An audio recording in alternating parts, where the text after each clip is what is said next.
Book of Matthew, chapter 5, the Beatitudes. We'll do a small little review, and hopefully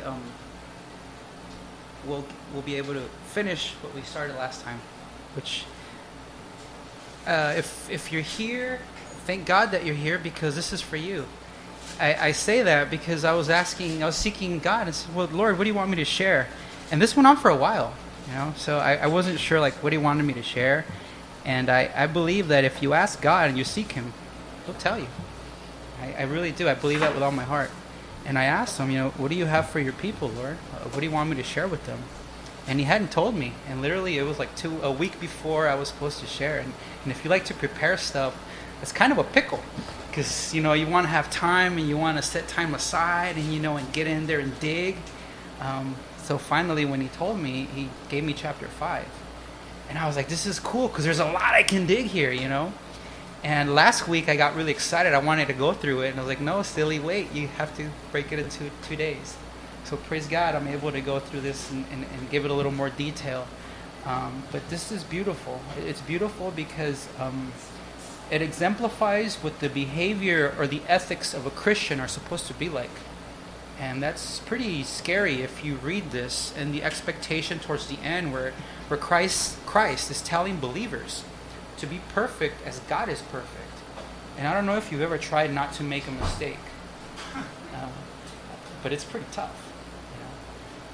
And I thank God that he tells us the formula for that, and that's to walk in his spirit, to walk with him.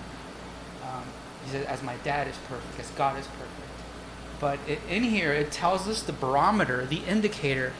For those of you that are wondering what the air is like coming out in the AC over there, Richard, what does it say over there? What's the number? 58. So it's cold over there. There's a number that tells you how cold it is. If you are where you need to be in your spiritual walk, Christ is telling us the 58 that needs to be showing in your life. The barometer, the indicator that you're doing what you're supposed to. And these are pretty tough. I'm telling you, as a believer that's not necessarily that, a year old or a week old, and you see that this is intended for the believer. As a matter of fact, in this message, there's no message of salvation to someone that doesn't know Christ. It's just for the believer. So this is pretty tough, This was recorded. We believe that it's verbatim, word by word, because the dude who recorded it was Matthew, and he was a tax collector. And one of the prerequisites to being a tax collector was that you knew shorthand. And we believe that he got it verbatim, which makes this a little creepier, because he kind of meant what he said, and it's verbatim, and oh, Lord, I'm supposed to do all of this, right? I just wanted to go over a little bit. And with that, I wanted to read the entire chapter, because there's parts of the beginning that we're not going to cover, but I still think they add a good layer to what we're going to move forward with. It says, and seeing the multitudes, he went up on a mountain. And when he was seated, his disciples came to him. Then he opened his mouth and taught them, saying, Blessed are the poor in spirit, for theirs is the kingdom of heaven. Blessed are those who mourn, for they shall be comforted. Blessed are the meek, for they shall inherit the earth.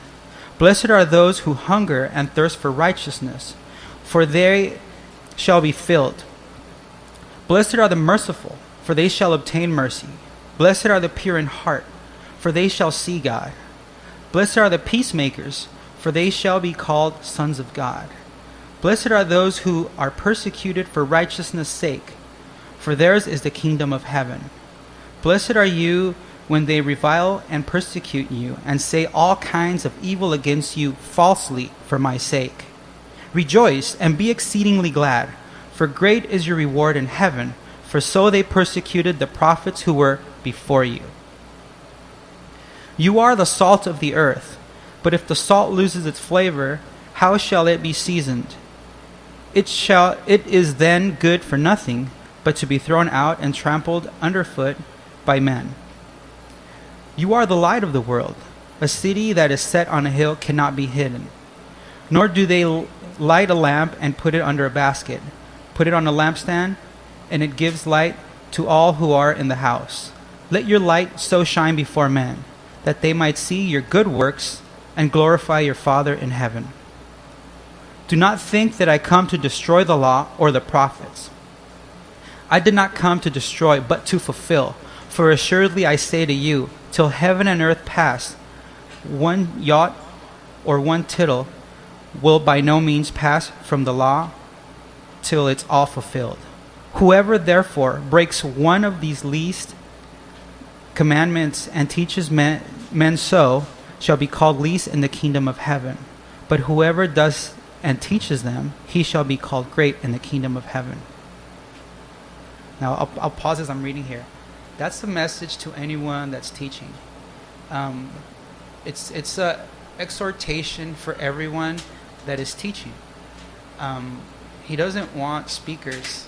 This thing right here, it doesn't do anything. It just repeats what I say. That's not what God wants.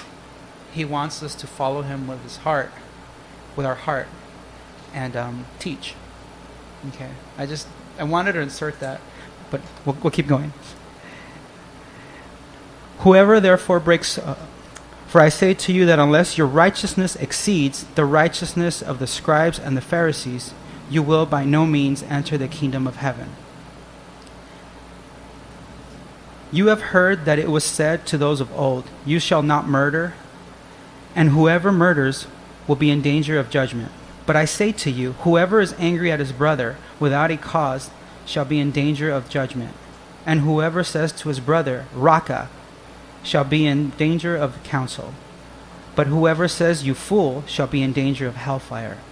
Therefore, if you bring your gift to the altar, there remember that your brother has something against you. Leave your gift there before the altar and go your way. First be reconciled to your brother, and then come and offer your gift. Agree with your adversary quickly while you are on your way with him, lest your adversary deliver you to the judge, and the judge hand you over to the officer, and you be thrown in prison. Assuredly, I say to you, you will by no means get out of there till you have paid the last penny.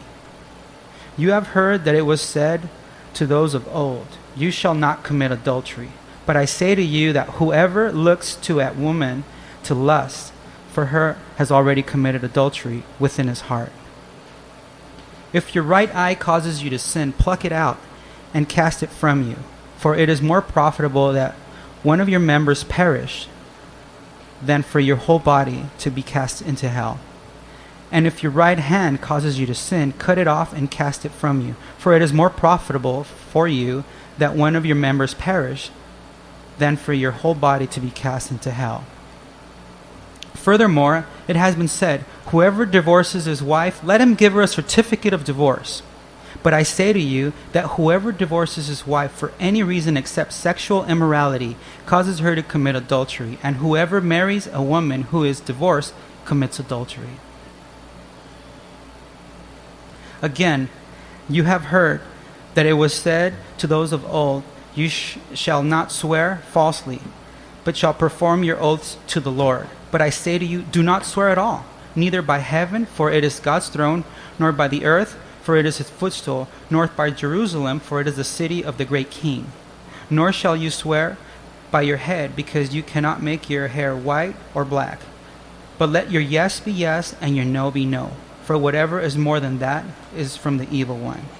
You have heard that it was said, an eye for an eye and a tooth for a tooth. But I tell you,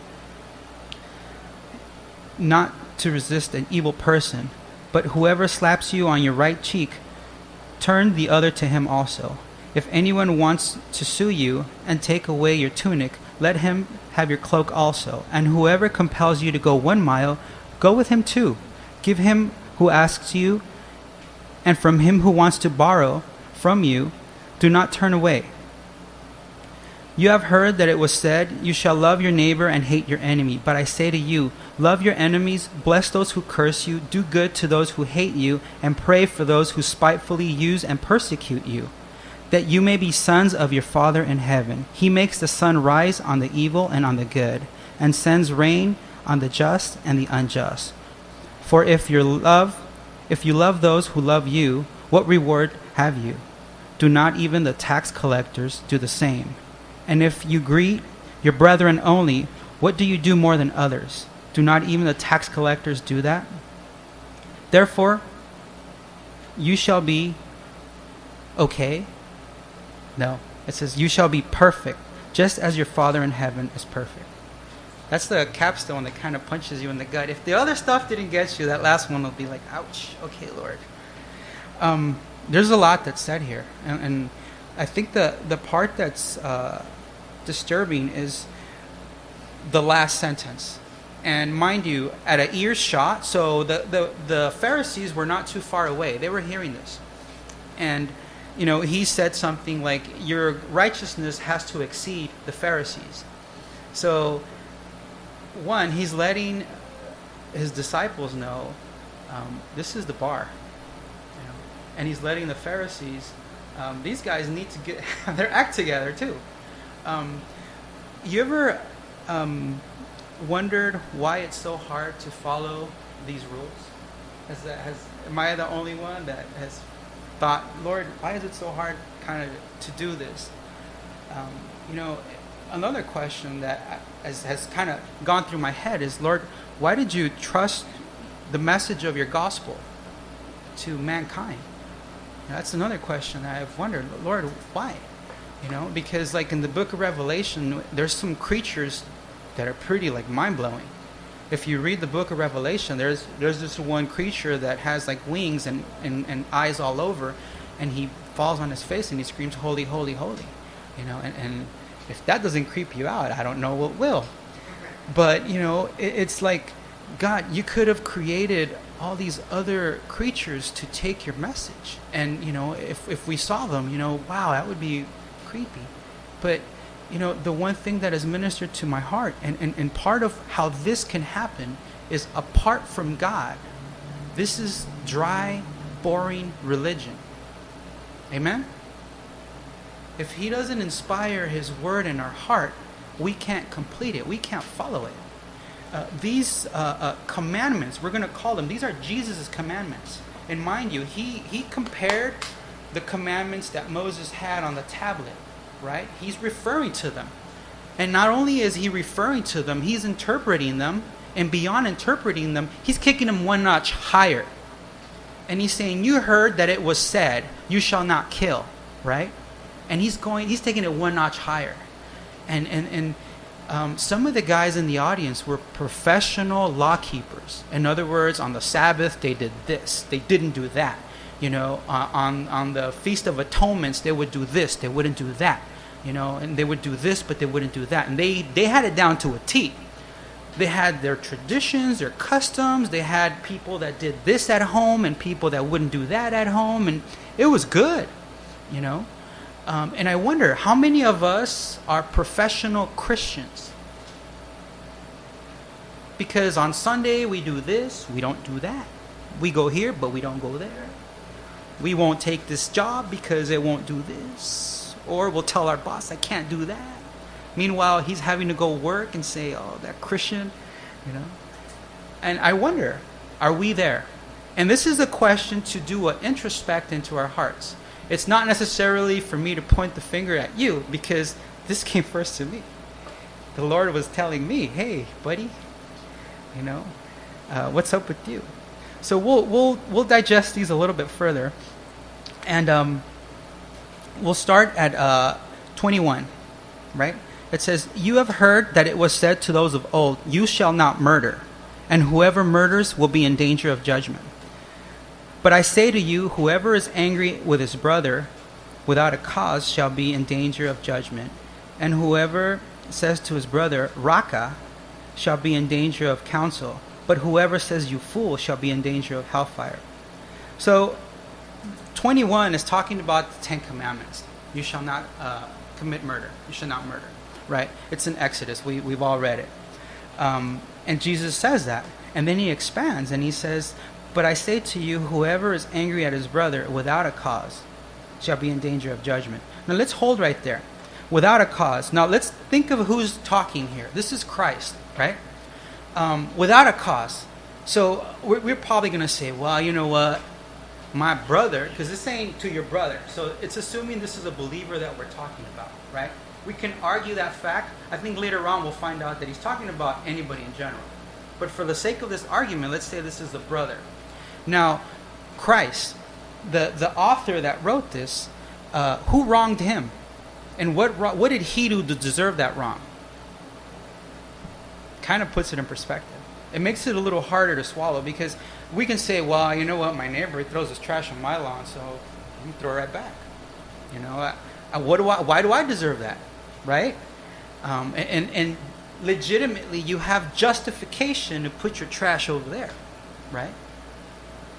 Or maybe at work, they don't want to do their job. I'm not going to do it for them.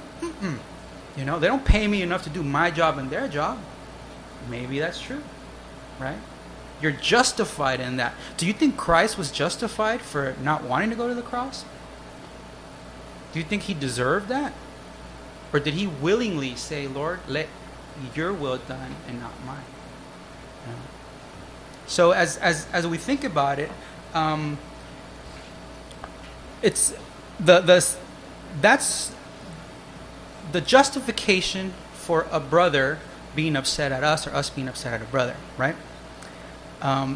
Clearly, there's not a thing, whether we're going to call that thing X, the trash on our yard, the work that has to fall on our plate while our co-workers don't want to do it. There's the opportunity, we'll just say an opportunity to minister to someone who doesn't know your God, who doesn't know your God's love. Maybe it's your boss that he knows this person here doesn't want to do his work. Maybe it's the other neighbor that knows that neighbor is a little less than pleasant. And you're going to be able to shed God's light, God's love to those people. But in that, we'll say, we'll go on. Chapter 22, but I say to you that whoever is angry with his brother without a cause shall be in danger of the judgment. And whatever says to his brother, and whoever says to his brother, Raka, shall be in danger of the council. But whoever says, you fool, shall be in danger of hellfire. I was wondering, what does this word Raka mean? You know, there's several translations. There's several kind of synonyms for the word Raka. One of them is empty head. That's the literal translation. So empty head. You know, another one is, and if you saw the Peanuts gang, Charlie Brown, is meathead. That's another one, right? Or brain dead is another one. But basically, someone that kind of, you know, and you would think, well, that's not too bad. You know, if you grew up on the streets, that's the least someone can tell you, right? You know, someone that doesn't cuss will call you knucklehead, right? And yet, this isn't too far from there. You know, Proverbs 18:21. If I have someone that's quick on the Bible, I want you to read Proverbs 18:21. And the reason, there's something that the proverb tells us. We have power in our tongue. And Jesus is inferring this to believers, right? And Proverbs 18:21 tells us straight out. So who has it? If you can read it out loud. Go ahead, Pastor Danny. Death and life are in the power of the tongue, and those who love it will eat its fruit. Amen. So there is power in our tongue. And as believers, we're not to be as those in the world, right? I'll tell you, oh, knucklehead. You know, it seems simple, but this is brain dead, you know. And Christ is telling us as believers that our words have power, right? Now, if we can go to Matthew 12, and this one I'll read myself. We're going to go to Matthew 12.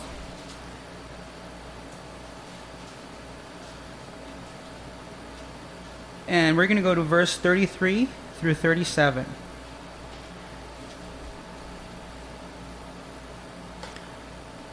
We're going to go to verse 33.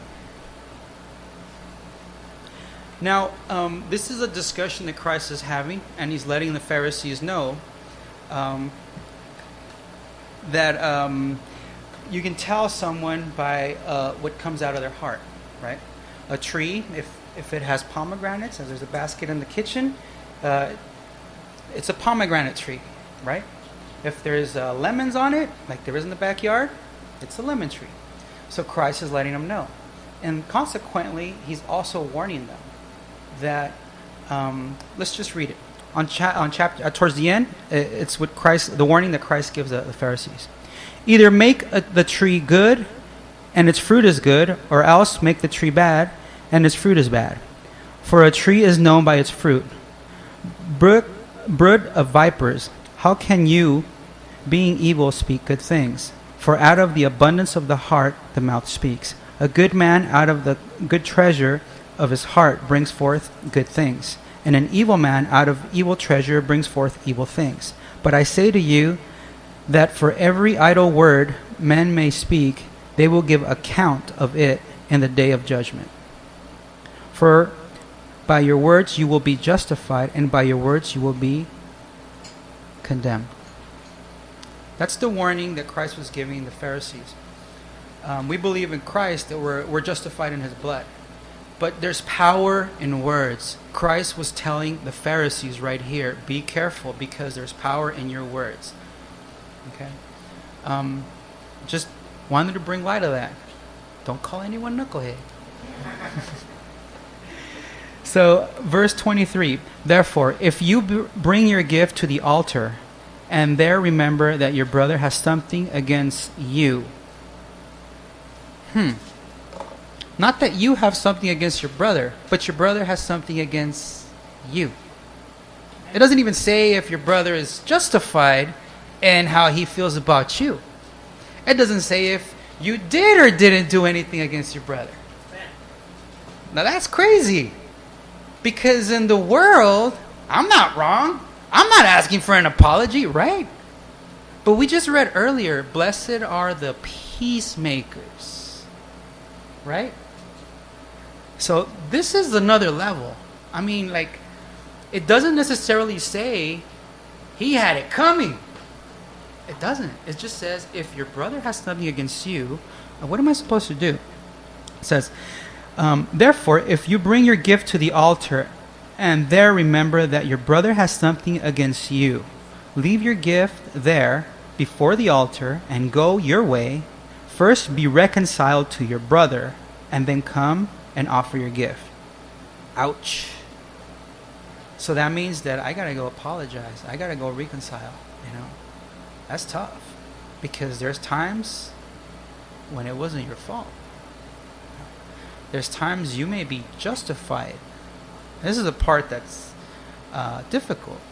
Now, if someone wrongs you, maybe in your childhood, you know, it may have been a relative, a parent, a dad, a mom, an uncle. How do you heal from that? That's supernatural. That's only God can heal that heart. You know, if you've ever experienced something like that, then only God can heal your heart. And every day is more difficult. Science tells us that when you hold on to something like that, there's medical stress problems and so on. That's not me. That's science. But I know this for a fact because I've been there.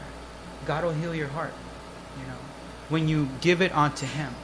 Now, the worst type of anger is one that's justified. You see, if you did something wrong, eventually, when you're by yourself, you realize, yeah, I blew it. Yep. Okay, I had it coming. You know, even when you were a kid and they beat you up and you knew you had it coming, you're like, yeah, okay, I had it coming. Right? So that's not too hard to swallow. That's all right. But how about when someone wronged you and you didn't have it coming? It came out of nowhere. And it stays in your heart. And you know in your heart that you didn't have that coming. You know? That's a little hard. You know? That only God can heal. You know? And that's when we need to seek the healer of healers. You know, counseling helps. I'm not going to put it down. It teaches you how to deal physically and move on. But the healing of the heart, that only comes from above. And in this situation, when I read this, I was like, Lord, that's hard. I'm not even going to begin to skirt around it, you know. But we need the healing from the master doctor. And I don't know about you guys, but I'm seeing a common thread in all these verses. Is God is looking in the inside of our hearts.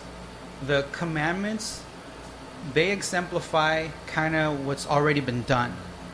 But Christ is looking at what's inside the heart. And he in this verse, he went directly like, why can't you forgive your brother? What is inside? It says on 25, agree with your adversary quickly while you are on your way with him, lest your adversary deliver you to the judge hand you over to the officer, and you be thrown in prison. Assuredly, I say to you, you will by no means get out of there till you have paid the last penny. Ouch. So now he moves on to adultery. You have heard that it was said to those of old, you shall not commit adultery. That's what the law says, right? What does Christ say?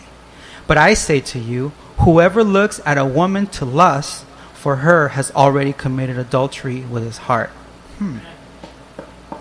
That's tough. Because it's going to the heart. He's looking for her heart. And the common thread is sin is rooted in our heart.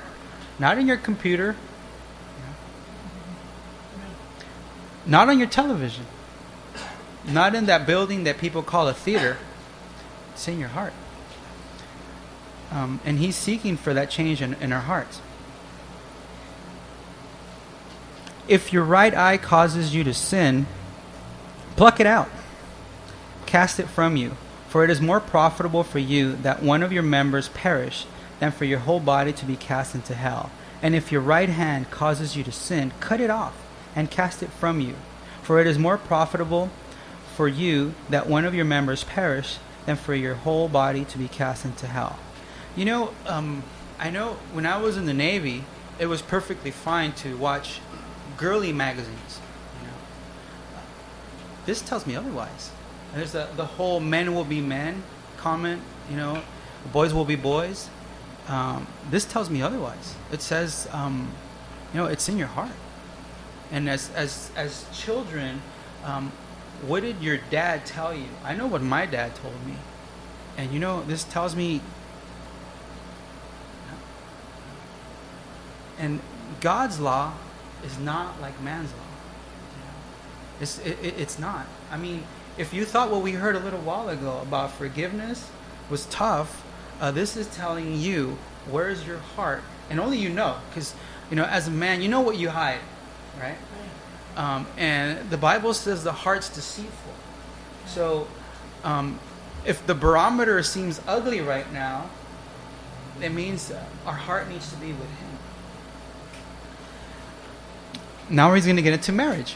He says, and he's making the point that marriage is sacred and binding. This is tough because he is making comments here that he also is following. And we'll get into that in a little bit. Verse 31, furthermore, it has been said, whoever divorces his wife, let him give her a certificate of divorce. Just a little background on this certificate of divorce. A certificate of divorce, in the days that that this was written, was when someone wanted to divorce their wife, and literally it could be for any reason, would divorce her and write a certificate, and they were divorced. And that wasn't what God intended. That never was what God intended.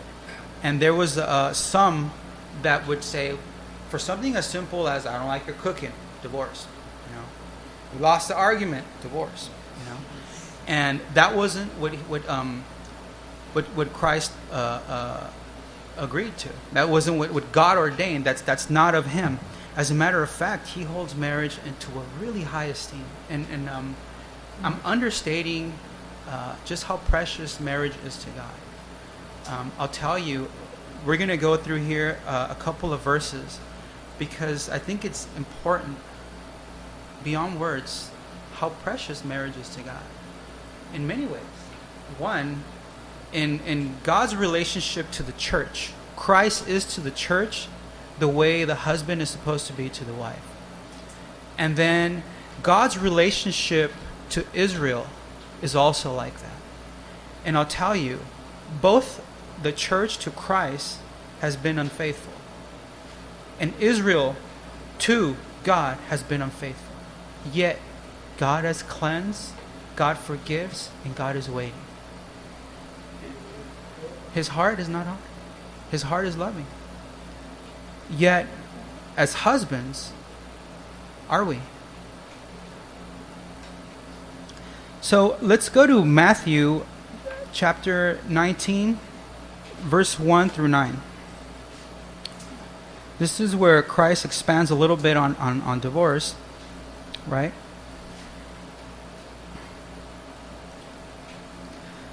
So on chapter 19 of the book of Matthew, verses 1 through 9, it says, "Now it came to pass when Jesus had finished these sayings that he departed from Galilee and came to the region of Judea beyond the Jordan. A great multitude followed him, and he healed them there. The Pharisees also came to him, testing him and saying to him, 'Is it lawful for a man to divorce his wife for just any reason?'" Now, this was a trick question because in that group, there was some Pharisees, some people that believed you can divorce your wife for any reason, or you should never divorce your wife. Let's see if Christ was a conservative or not. "And he answered and said to them, 'Have you not read that he who made them at the beginning had made them male and female, and said, For this reason a man shall leave his father and mother and be joined to his wife, and the two shall become one flesh. So then they are no longer two, but one flesh. Therefore what God has joined together, let no man separate.' They said to him, 'Why then did Moses command to give a certificate of divorce and to put her away?' He said to them, 'Moses, because of the hardness of your hearts, permitted you to divorce your wives. But from the beginning it was not so. And I say to you, whoever divorces his wife, except for sexual immorality, and marries another, commits adultery. And whoever marries her who is divorced commits adultery.' His disciples said to him, If such is the case, man with his wife, is it better not to marry?" So, the only condition that Christ says here that that divorce is authorized during sexual immorality. And I'll tell you, there's a story here of a man named Hosea. Anybody hear of this guy named Hosea? Yeah. God told him to go marry somebody. Who did he ask him to marry? And the amazing thing is he loved her. He really did. But it was a type of someone that was going to marry someone unfaithful. And he was to stick by her side, forgive her, and forgive her, and forgive her as God forgives and forgives and forgives. And if you're not familiar with the history of the church, there's some pretty interesting books about the medieval ages and the letters of indulgences and such. And it can get pretty challenging. But yet, Christ forgave the church. And if you read the letters to the churches, whether it's Thyatira or Pergamos, they were literally called out as being unfaithful, sexually immoral to God, to Christ. And Christ literally wrote them a letter where he asks them to get their act together. And I bring these points not to awe you or scare you, but to let you know that God even will forgive those sins because his love is so great, his forgiveness is so great. But if our hearts are so hardened that we're not willing to forgive, then go ahead and divorce is what he's saying under those circumstances. But even that circumstance, God is willing to forgive. His love is that great. So we'll move on to verse 33. "Again, you have heard that it was said to those of old, 'You shall not swear falsely, but shall perform your oaths to the Lord.'" Now this is what they would say traditionally, right? But I say to you, do not swear at all, neither by heaven, for it is God's throne, nor by earth, for it is his footstool, nor by Jerusalem, for it is the city of the great king. Nor shall you swear by your head, because you cannot make one hair white or black. But let your yes be yes, and your no be no, for whatever is more than these is from the evil one. You know, I think of, there's a generation, right? They're called the greatest generation. They're, I think my wife's grandmother is one of them. She was born in the area of the era of the Great Depression. They've done so many great things that they attribute the Industrial Revolution to that generation, overcoming the Second World War to that generation. So many things to that generation. And one of the things I remember from those people, and my grandfather was one, he's passed now, and my grandmother was another, passed now, is those people were people of their word. It's so hard to find people like that right now. And I include myself in that generation because I can't now because I got my dog that I got to go walk. You know, we'll make something up, or we'll just, I can't do it now because whatever, you know. And how cool is it when we keep our word, even when it's uncomfortable? When we say, well, I said I'm going to do it, and I'm going to do it. You know, not because, but for our word. You know, the Bible tells us to count the cost of something before we build it, right? So if we say we're going to do something, whether it's in ministry or outside of ministry or whatever, consider it first before you make the commitment. And then once you make the commitment, then you're locked in, right? And I think of this generation because they did so many awesome things. But I remember asking my grandfather for things, and he would never say yes. Never! He would just either give me the thing, or he wouldn't give me the thing. But he wouldn't say, yes, I'll get it for nothing, you know. All of a sudden, he would just, here it is, you know. And then he wouldn't say, I'm going to take you to whatever. No, we would just go. He said, get in the car, cowboy. He said, call me cowboy. And we'd go, and he'd take me, you know. But me, I want to see the excitement in my kid's face, and I tell them, hey, I'm going to get you X or Y or whatever. And then if by any reason I can't fulfill that, they're all bummed.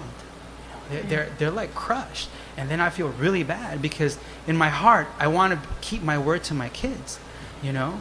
And how cool is it that our Father in heaven keeps his word, and he holds it to the highest esteem, and he says he won't break it, you know. Yet we're his children, and it's hard for us to do that, you know. And he's asking us here, don't swear. Don't have the need to swear. You know, how about your coworkers? Do they say, oh man, that dude's a liar? Don't believe him. Or do they say, no, dude, when he says he's going to do something, he does it. He's cool. He's good. You know? And that's what they should say of you. You know? And that's, I mean, when I think about that, I think, oh man, this is tough. You know? And let's go to Colossians 3, 8 through 9. Okay? Colossians verse 3, verses 8 and 9.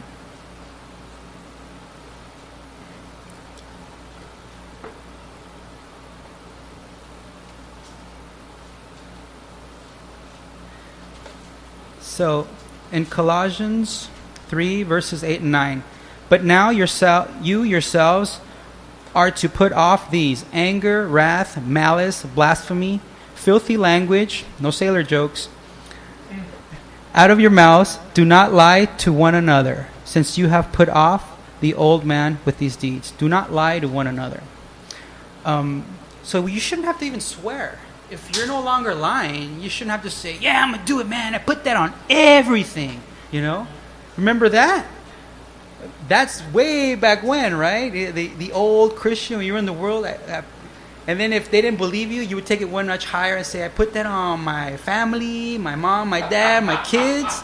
And then when they didn't even believe that, it was on everything, right? You don't have to do that anymore. You shouldn't. Because that old man is gone. You know, you don't have to lie to get to right here, you know. It's a new man. And that's what we're called to do. So let's go. You have heard that it was said, going back to the chapter 5, Matthew 5, verse 38. You have heard that it was said, an eye for an eye and a tooth for a tooth.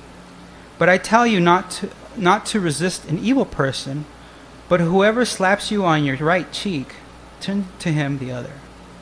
If anyone wants to sue you and take away your tunic, let him have your cloak also. And whoever compels you to go 1 mile, go with him too. Give him who asks you, and from him who wants to borrow from you, do not turn away. You know, this is a tough one for many people, and me included. I got to be honest with you, in Hector, there's a lot of world. There's a lot of, don't mess with my kids. That's where it ends. You can do it to me, but you mess with my kids, that's another story. You mess with my wife, that's another story. But that's not what it says here. That's not what it says here. And we're to check our heart and say, Lord, how do I do that? Can I do that? It's more like I mentioned earlier, this is to do a barometer check. Can I? Lord, how am I supposed to do this? When someone wrongs you, we're to turn the other cheek. That's tough. 43. You have heard that it was said, you shall love your neighbor and hate your enemy. But I say to you, love your enemies, bless those that curse you, do good to those who hate you, and pray for those who spitefully use you and persecute you, that you may be sons of your Father in heaven. He makes the sun rise on the evil and on the good, and sends rain on the just and on the unjust. For if you love those who love you, what reward do you have? Do not even the tax collectors do the same? And if you greet your brethren only, what do you do more than others? Do not even the tax collectors do that? Therefore you shall be perfect, just as your Father in heaven is perfect. Now, verse 46, the author is saying that even the tax collectors, and the author is a tax collector, do that.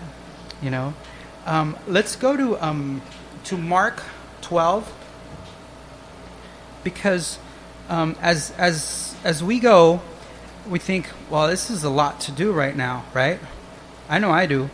Like, okay, Lord, what am I supposed to do here? Because I for me, it's hard to say, yeah, I'm going to follow these, and to keep these and say, okay, Lord, I'm going to do. The do is pretty hard, right? And Jesus simplified these. He simplified these in 2. And he put them, we're going to go through them. Mark 12:30 says, and you shall love the Lord your God with with all your heart, with all your soul, with all your mind, and all your strength. There's one word that repeats itself. What's that word? All. Everything we read is in these 2, is in what we're about to read.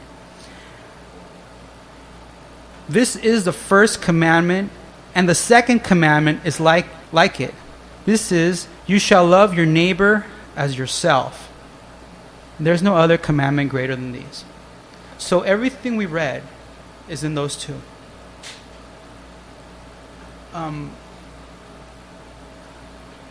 Many times we want to overcomplicate things, especially when it comes to God's word. Those 2 words were uttered when Christ was questioned by a lawyer of the law.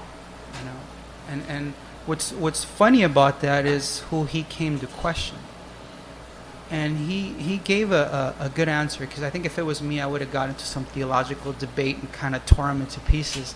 But loving God didn't do that. Loving God first connected with him and let him know, and then also ministered to everybody there, as a loving God would. And it serves us here, because in everything that we're reading, right, if we really love God with all our heart, that means the part of our heart that hasn't healed, that is hurt, is his, right? And he's going to help us heal that. That means with all our strength, that means everything that we can is his, right? with all our understanding. That means we're going to seek to understand His word, His commandments, what He tells us to do, right? That means that is also His, right? And our neighbor as ourselves, the guy that threw the trash, if that was you, how would you want to be treated? Maybe sweep it up for me, neighbor, right? If I'm having a hard day at work and I can complete my work, maybe help me out, coworker, because I would want to be helped out. Okay, cool, as you would want to be treated. It's simple. Trust me, it's simple. Follow His commandment, not mine, His. That's the formula. Now, going back to the question that was posed earlier, who is the neighbor, right? We said, okay, our buddy, our friend, our brother. So let's go to Luke 10.